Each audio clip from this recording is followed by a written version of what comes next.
I appreciate you reaching out, bro. Have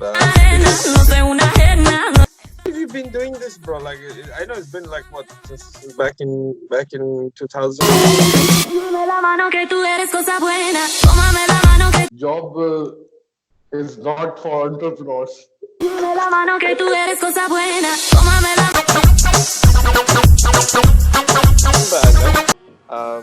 I went back to Thailand to stay with my mom for a bit because she was alone all this time I was doing my degree. And after that, I applied for Australia.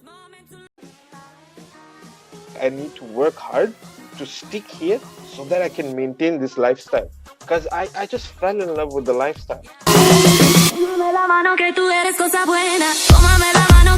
Do they use Google Docs? Do they use Google Classroom?